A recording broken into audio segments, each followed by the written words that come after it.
Hey, welcome back to the Guillemot Kayaks Workshop. In this episode, Bill and I are continuing to work on the Petrel Play SG, a stitch and glue sea kayak kit made by Chesapeake Lightcraft. The Petrel Play is my design, but Chesapeake Lightcraft supplied us with the kit. In the last episode, we left off after doing a bunch of prep work. We're in the same day with this episode, but we're continuing on, and we're going to do the staining, touch-up, fiberglassing, and install the combing.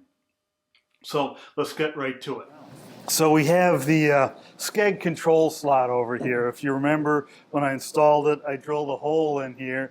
One thing I forgot to mention was make sure the hole is large enough that the bearing on the router bit will fit through that. Otherwise, you have to enlarge the hole like I did off camera. You could cut this hole by hand with the pull saw like we did for the Skeg box, and before you mount it in there, and then come in with a rasp or file or something to clean that up. I have power tools, so I'm going to use some power tools here. Routers are really loud, ear protection.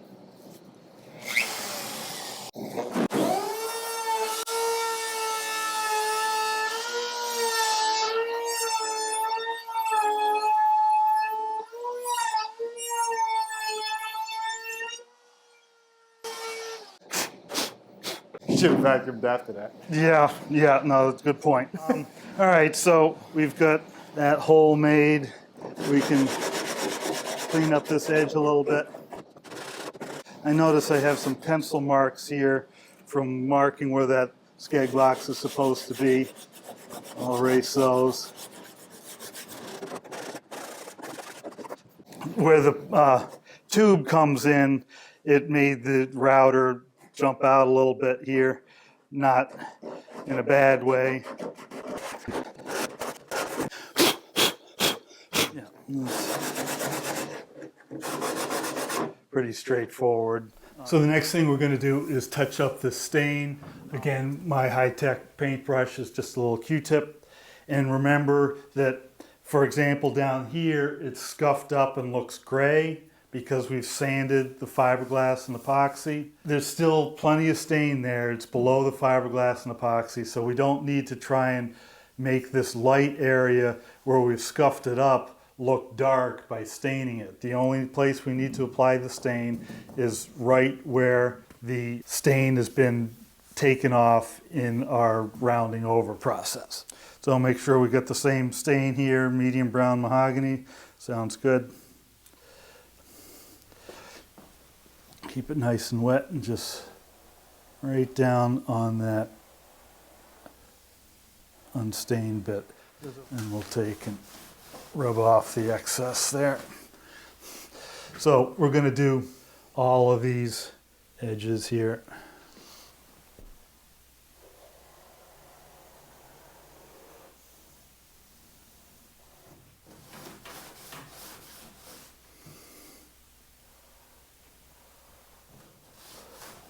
So we'll go all up and down that, and likewise up on these narrow ones.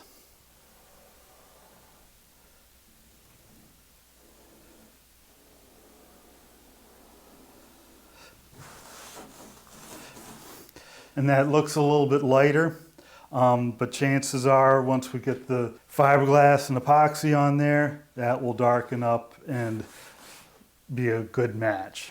All right, so we got to do the whole thing. Okay. So what do you do with the divots where we... Well, that's an aesthetic choice. What do you want to do with them? I would leave them bright. I like them bright. Cool. Leave them bright. Okay. Don't put stain on. So I notice you wipe it off regularly and quickly. Yeah, because it dries so fast, there's no point in wiping it off half an hour later. Oh. If you want to wipe off the excess, you got to do it while it's still wet, and that's going to be within 15 seconds or so. And then basically it's going to come off the epoxy where it doesn't soak in much quicker than it comes off the bare wood. Yeah. So I'm trying to wipe it off that. Yeah, so you don't get a dark stripe on the epoxy? Yeah.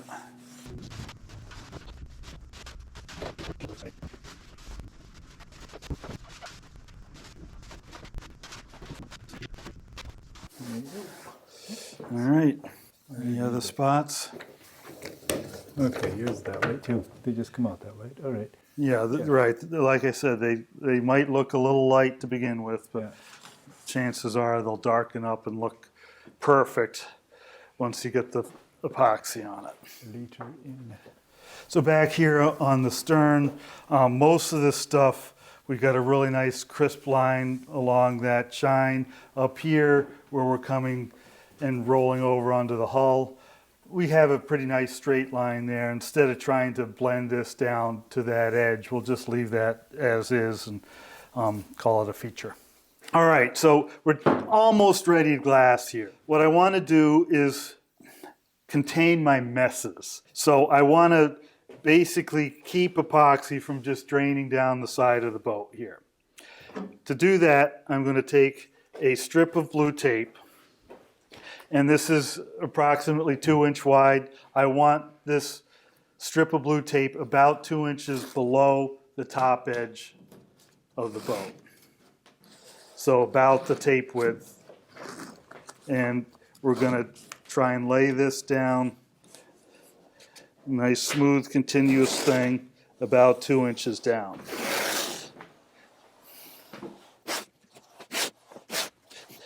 And this is where practice on applying tape comes in handy. Seems like everybody should know how to apply tape, but it's not as easy as it looks. All right, so I have that blue tape about 2 inches down. Now I'm going to take and fold the bottom edge of this tape under. So I'm creating a drip edge there. This won't stick to the boat. So I'm taking this edge, I'm lifting the bottom edge and just folding it over 1/4 inch or so. Do that along the whole length. And so I want this edge to be out away from the hull. That way, if any drips come, they fall off of this and don't run all the way across the hull. Continue all the way down, creating that drip edge. All the way to the end. Make sure the top edge is rubbed down and stuck well. Now I'm going to take green tape. You don't have to use different color tapes, but I have different color tapes, so I'm going to use them. And I'm going to make this overlap the top of the blue tape a 1/2 inch or so, centimeter, something like that. Follow this down. We'd like to have at least 1 inch of glass overlapping onto the hull. So keep this no closer than like 1 inch or so. And that we will rub down so it's well stuck in place. So we're going to take and wrap the glass down onto the hull here and wet it out onto the green tape. So we'll see the green tape through the glass. And then we'll let that set up, and this will be after Bill's gone home. I'll come back and trim with a utility knife just above the green tape and trim off the excess glass. If I have a light touch, I can cut through that glass without cutting into the old epoxy and glass and then peel off the excess. Then I will do a fill coat, which is starting to fill in the weave, and I will wet out to the blue tape. And when that fill coat is started to set up a little bit, I'll peel the blue tape off so there's a nice clean edge there too. And by having these two tapes, I start to bury the edge of that fiberglass in a fill coat. So when I go to sand, it's a little bit smoother to begin with. So, want to try that on the other side? Sure. Yeah, if you're right-handed, you're probably going to want to go from left to right, using your right hand to distribute the tape and your left hand to stick it down.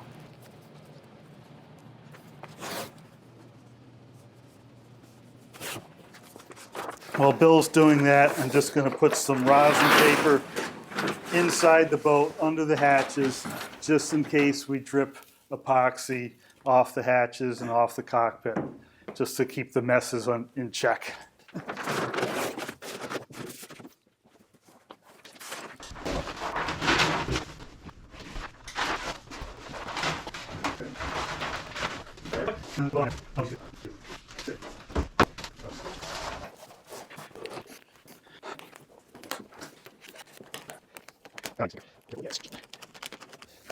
Oh yeah, that could get flattened down if you don't get Yeah. that whole thing. Yeah, just because it's not sticking now doesn't mean it'll stay not sticking. Right. Yeah. You run a squeegee over it once or something, it'll Yeah. stick right down. Didn't think of that. And so this goes just over the edge of that Just above, yeah, so it's overlapping the blue tape. by just a little bit. Yeah, but we're more concerned about having at least an inch here. It can be more than an inch, Right, but not less. but not less.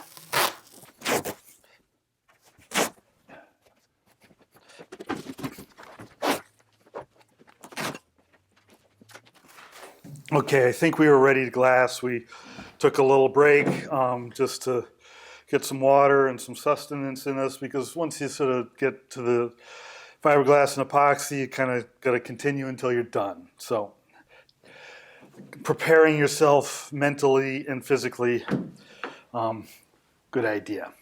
All right, so I've got my scissors. I've got a roll of glass over here. So in the last time we did the hull, we laid it at a bit of a diagonal, and we ended up with this little bit of extra off one corner, which now we will use that to get a little bit of overlap here. Make sure you've got enough width to get all the way down to the green tape. Again, this cloth is going on a little bit diagonally, and that will assist in laying it down over some of those sharper angles.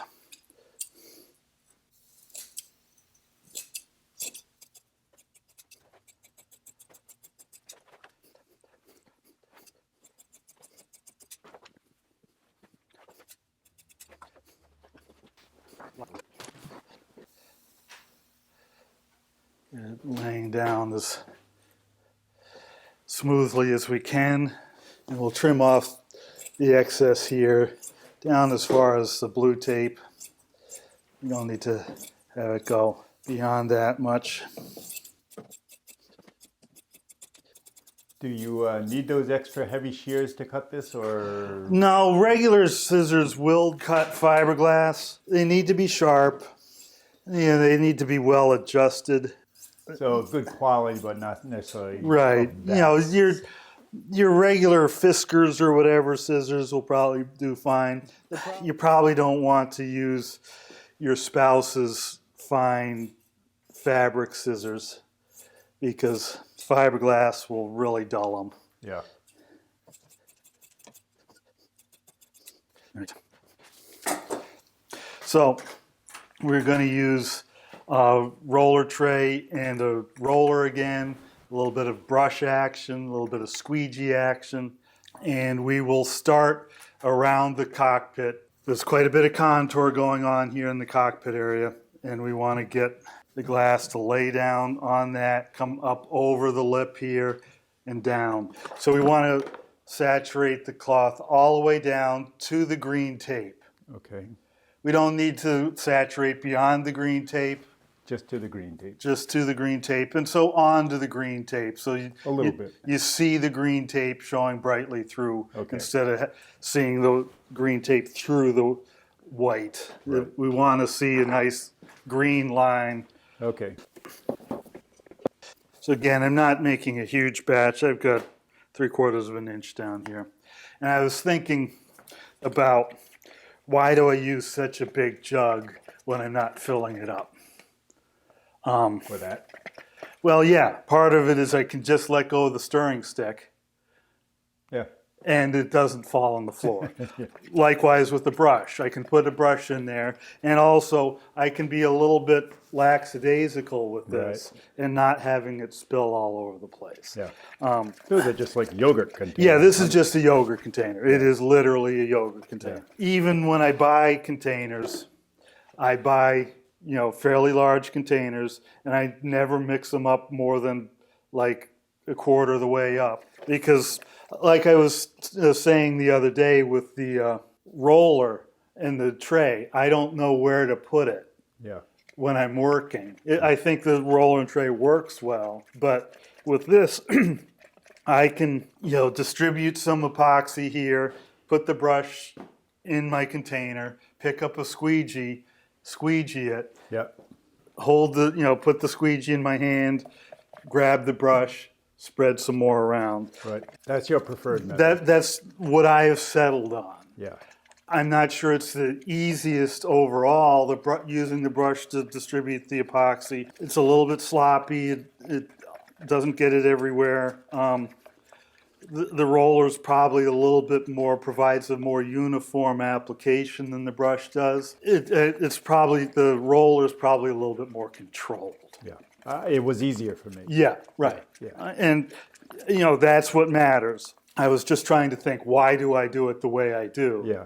It's because you don't have 3 hands. Right, I don't have 3 hands, and I haven't always analyzed exactly why I do it the way I do it, but that's one of the reasons. Yeah. There's probably other reasons. That's the one I'm settling on for now. So I do want to have a brush handy, so I'm just going to drop that in there. Actually, I have a roller tray. I want to put most of the epoxy in here, but I'll want that brush for later on. And now we're going to start in the cockpit area.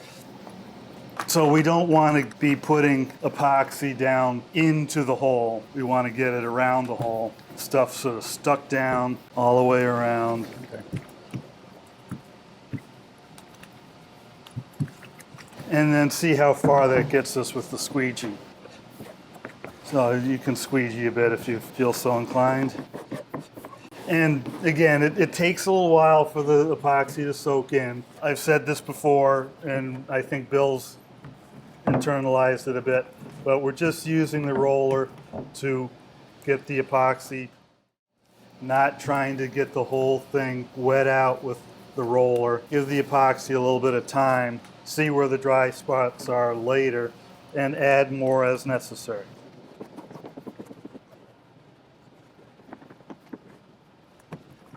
And then I'm going to start going down the side. I have this Skeg slot over here. I don't want to overfill that with epoxy, and I want to get it down onto the green tape. And if you just have small spots that need a little dab of epoxy, the brush is a fine way to get it where you need it. So we do want to get wet out all the way to the edge of this plywood here. Okay. So any spots along that edge that appear a little dry, go ahead and add a little bit more. All right.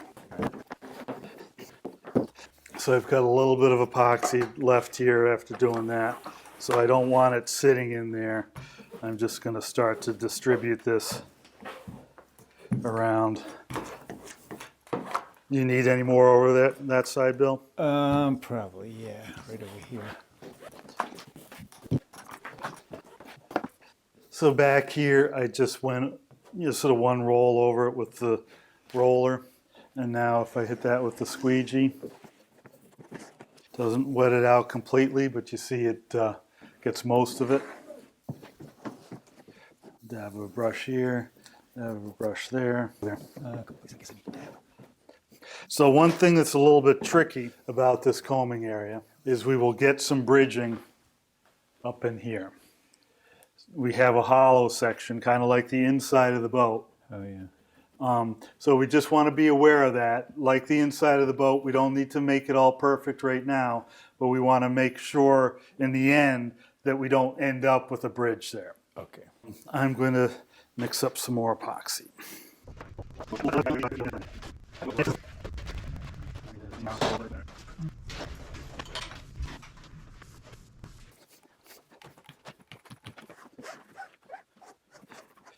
We have another roll right in that dry spot. All right. There we go. Let's get down onto the tape there a little bit, just to give it one good roll down there. Yeah.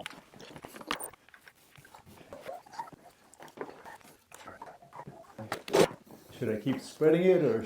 If you've still got more epoxy in there, yeah, let's get it out of there onto the boat. Onto the boat. We've got this contour to deal with. Yeah. So let's try and see. This is going to be tricky. It's so deep, but see what happens.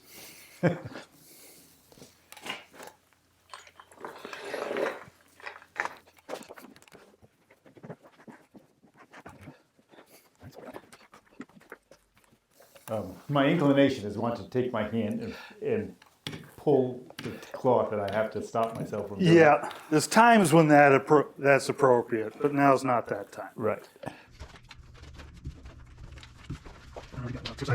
We want to switch sides on occasion.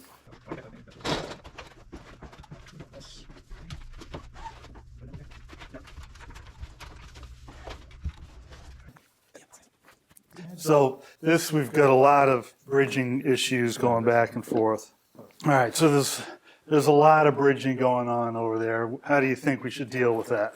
I would say cut this. Yeah, let's get a little clipping in there. Might not solve all the problems. We'll release some of the tension. All right, that's improvement already. Where do you want to go from there? You push on this side, it pops up on this side. Push, pop. So that's tension across this way. I'm going to end up cutting a little bit farther onto this, just to release that. Oh yeah. Now we have a little gap in the glass there. You just should make a patch. Yeah. Clever. All right, so let's see if we can get that settled down in there. All right. All right. We have the same type of thing going on over here. All right, the scissors are down there on the stool. I think the solution is the same, since the problem is. Push there. Actually, watch this. Watch right there. Oh, look what happened. Jesus. All right, so what do you think? This is tension this way. Yeah, so, you see the yarns here, they're going this way. Yeah, you can see the tension. So, cut those. Again, there's yarns running this way. And so you're cutting across those. So, see there's still tension here. We may want to cut deeper in here and do another patch like we did before. And I would be shocked if we don't end up having a similar problem over on this side. Okay. So just prepare yourself mentally and physically for that possibility.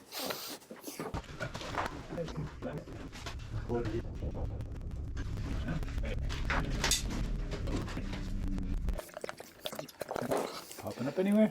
Right there. This little thumb hole here, it presents its own issues, right? Yeah. It doesn't want to go down there. So any thoughts on how you might deal with that? I think you got a puncture because you got a big air bubble there. Is it an air bubble? Or is it what? Excess cloth. Right, it's excess cloth. So, right, a little bit of clipping there.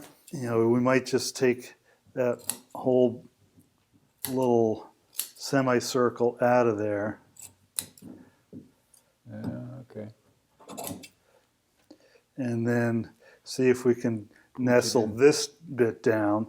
And then we'd like to have some glass over that. Yep. If we can't make it stick now, we can try it later. Put a little patch on. Put a little patch on it. But if we could get a patch on that now, that would be awesome. But if we can't, then we can't. All right.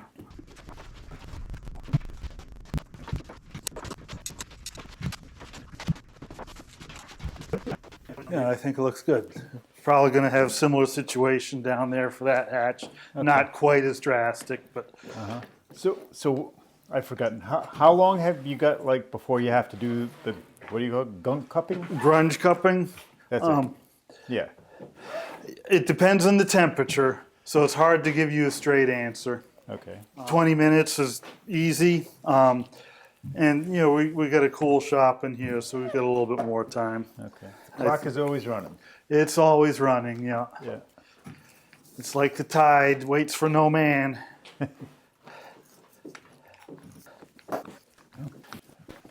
Let's get the hatch itself dealt with. Okay. As you can.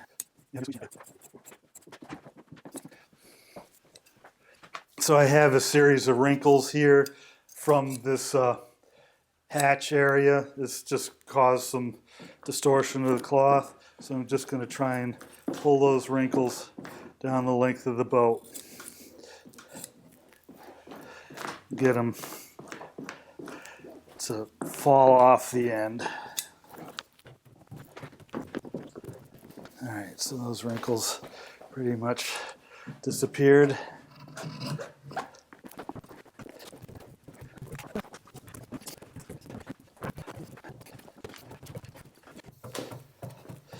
So while Bill's working on that, I'm going to start with the grunge cupping.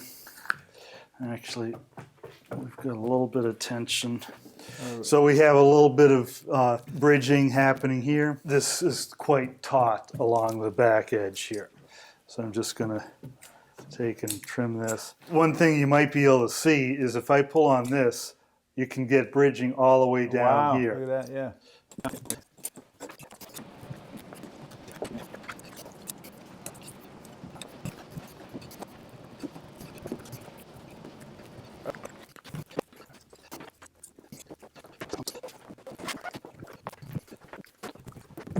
So there's no way to do this in steps, huh? It all has to be a one-shot deal. Yeah, pretty much. Yeah. If you were to stop and let the epoxy cure at some edge, that edge would lift up slightly.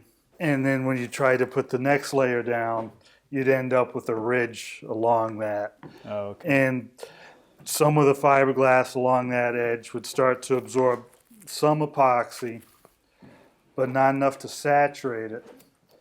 But it would be enough to make it so it couldn't accept any more epoxy once it was hard. So you'd have that ridge, plus you'd have a sort of white line or light colored line of unsaturated fiberglass. Right. So the answer is no. Yeah, it's It's an unfortunate thing. Yeah. But So should we think about doing some more epoxy to finish this end now, or? yeah, Yep. it won't take much, a couple pumps or so.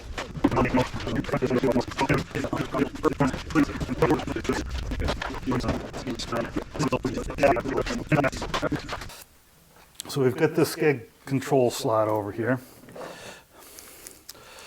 We're going to cut around the edge of that. See if we can lay some of this cloth down in there. Cut some little darts up into the corners. Make it a little bit easier.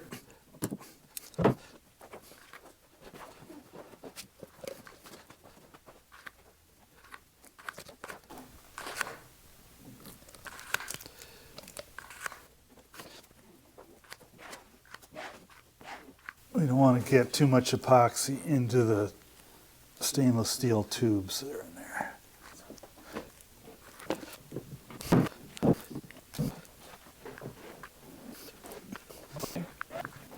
So that's the control slot in there. Those ragged edges of glass will sand smooth later. A little bit too much epoxy in there. I'm going to sponge some up.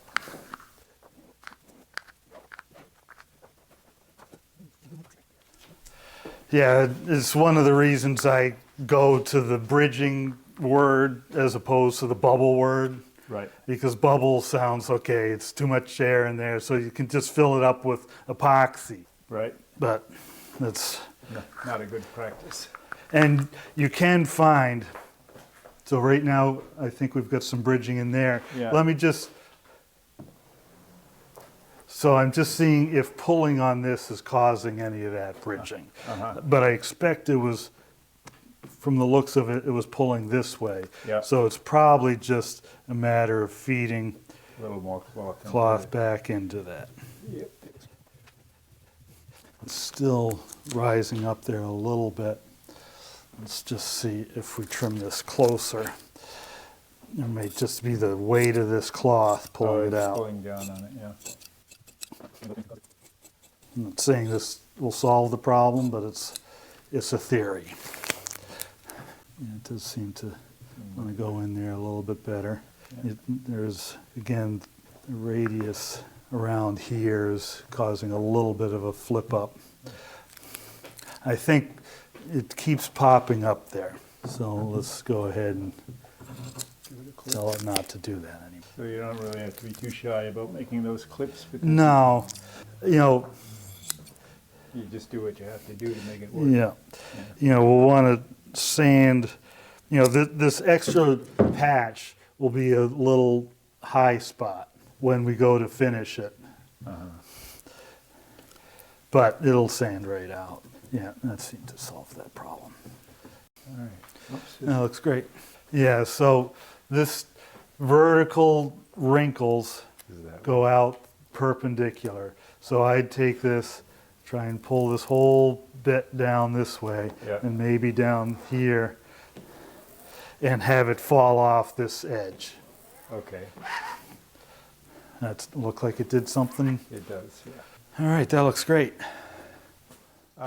So on the ends here, we have cloth that's not folding it around. Yeah, we're going to end up putting a keel strip along the stems. Okay. You know, remember there's a little place down here that had a little uncovered section when we did the hull. Yep.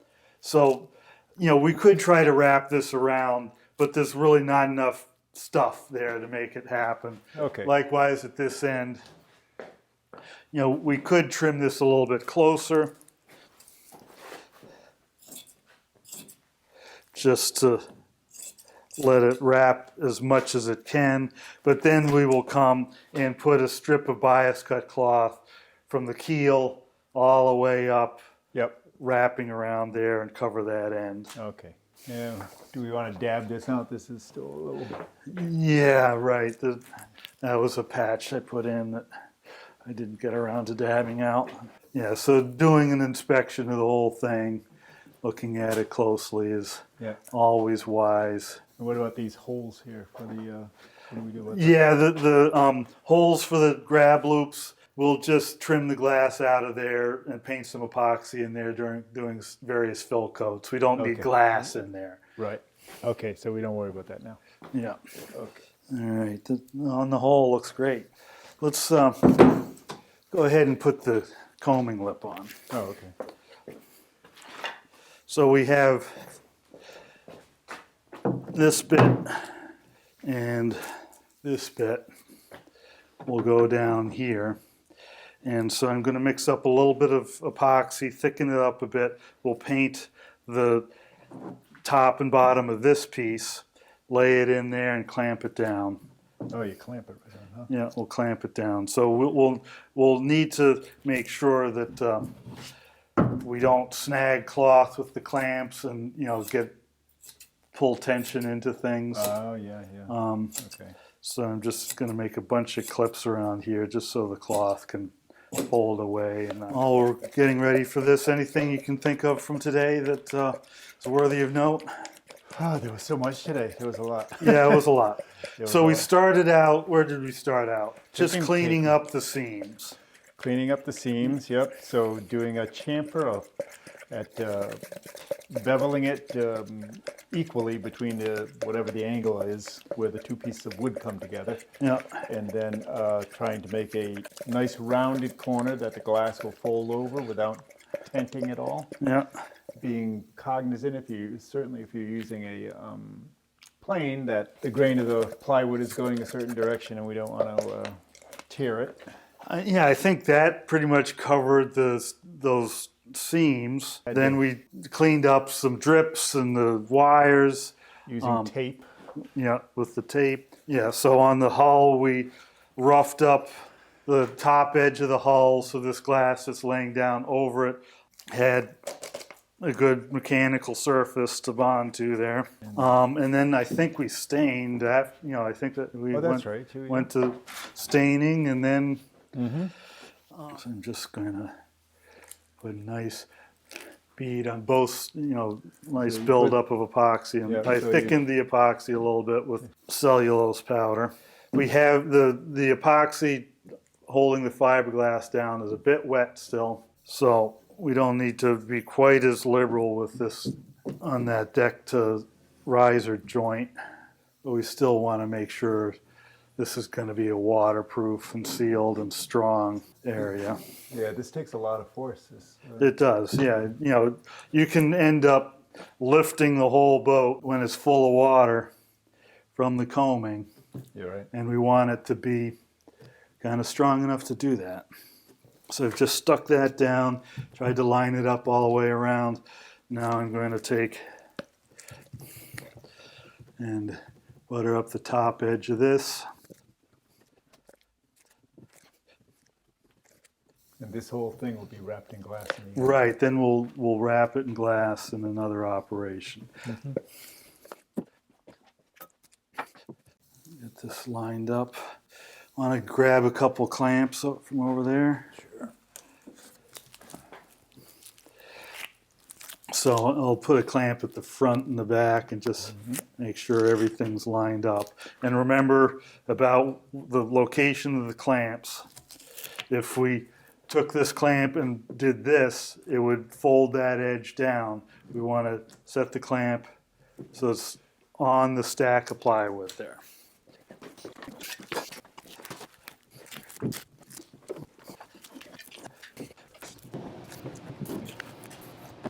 Am I going too many? No, there's no such thing as too many. Okay.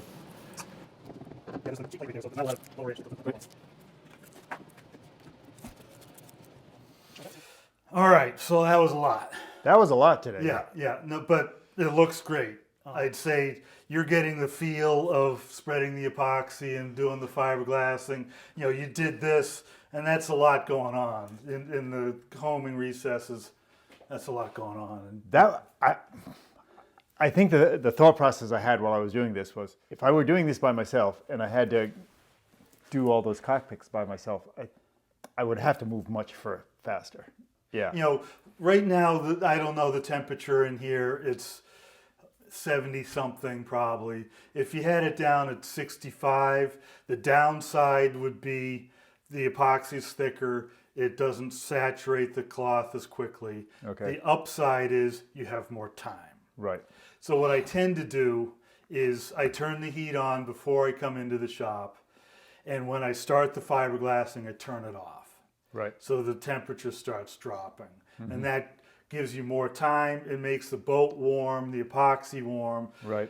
but it's cooling off as the day goes by. And the advantage of that also is you can get outgassing if you have rising temperatures. Oh, you mentioned that before. Yeah. Yeah, so air trapped in the wood being pushed out as it warms up. Right. If it cools off, then it's sucking that epoxy in. Right. No, I think did great today. It looks great, and I think it's coming out great.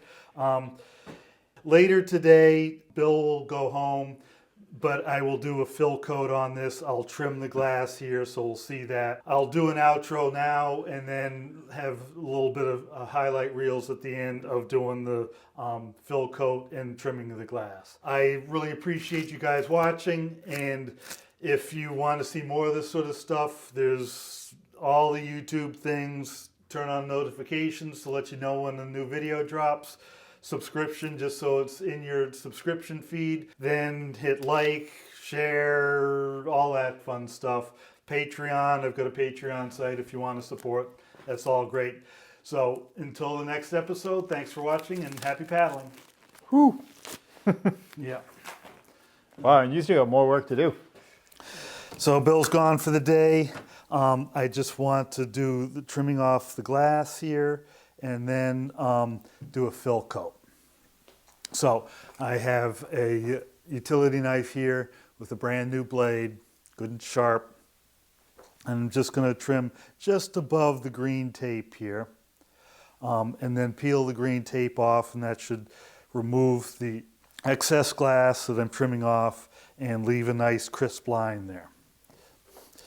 Start by just trimming off the glass here. So the glass here is still soft. Just get to the end of the tape here. And I'm just going to lightly score just above the green tape. I want to leave the blue tape.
So the glass is trimmed, leaves a nice clean edge there.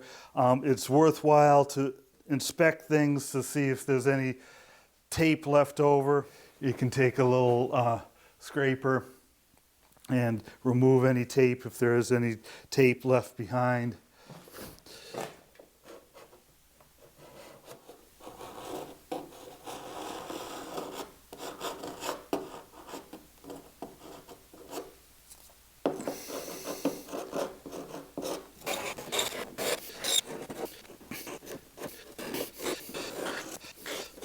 So I'm going to use a standard chip brush here to apply the fill coat. So the fill coat's just standard epoxy, unthickened, painted on the surface to start to fill the weave of the cloth here. You see the texture here. We're trying to fill that now. So if you've watched my videos before, you may have seen this trick, but if not, here it is. These cheap chip brushes tend to lose bristles, so a little bit of tape wrapped around the finger here, and we're just going to dab the brush on that tape and start to loosen up some of those. It's not going to get all of them. It'll make a bit of a difference. The other thing you can do is take your chip brush here, a little bit of CA glue, and just put it right along the top of the ferrule, just like that, and give it a little spritz. So I'm going to put on some gloves, mix up some epoxy, and start doing a fill coat. So once again, I've got the blue tape on here, which was a ½ inch or so below the green tape, and so I want to put this fill coat all the way down onto that blue tape, and that's going to start to bury the edge of that cloth under there, and we'll be able to feather it out nicely. So we've got a batch of epoxy here, and my process is fairly straightforward. I want to get a relatively thick coat of epoxy on here. Got a heavy brush, splat it around the inside just to get rid of the worst drips. Now I'm going to paint it on here in horizontal strokes down the side onto the tape. Then I'm going to do vertical strokes and then finish off with horizontal strokes. And then I'm going to move down the boat, and I'm only doing half the boat at a time here. I'll go down this side, then come back up the other side to get the other side. So horizontal followed by vertical, which on the deck back here, since the deck's so flat, those vertical strokes look like horizontal strokes, but we're going lengthwise versus across the boat. Be careful coming across an edge like the chine here. If I drag my brush across that, it tends to pull out a big glob of epoxy which will run down the side. So I'm careful to try not to drag across an edge like that. You see those drips? So brush around in the recess here, and then up and down strokes just to level it off, and finish with some light horizontal strokes. I'm not actually going to do a full fill coat down in the level part at the bottom of the hatch here. That's going to get covered by the hatch rim, so it doesn't need it. All right, continue on the deck proper. Lengthwise strokes, crossboat strokes, lengthwise, lengthwise, down onto the side here, so I don't end up crossing the brush over that chine, down below the shear line, up and down strokes, and then finish off with lengthwise strokes. Move down the boat.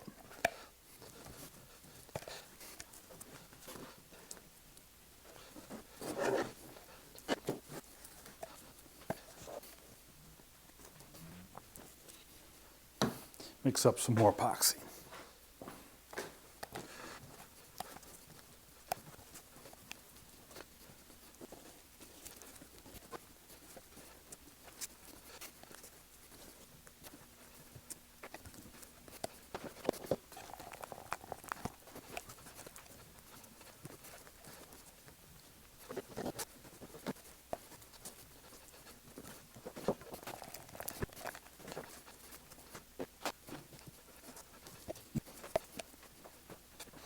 Okay, so that's a fill coat. And once again, an unnecessary step, but it can make a little bit of a difference. If there's any bubbles trapped in the epoxy, a little bit of blowtorch action can help level everything out, pop those bubbles. Be careful where there's loose glass hanging out. That can act kind of like a wick on a candle, and you can actually light it on fire. All right, looks great. So that's the process of putting on a fill coat, and I will peel this tape off probably tomorrow morning. Best would probably be within an hour or so after applying the fill coat, after the epoxy stopped moving, but it's still pretty soft. But it's 8:30 now. I'll probably go to bed before it's time to peel it off. And we'll see you in the next episode.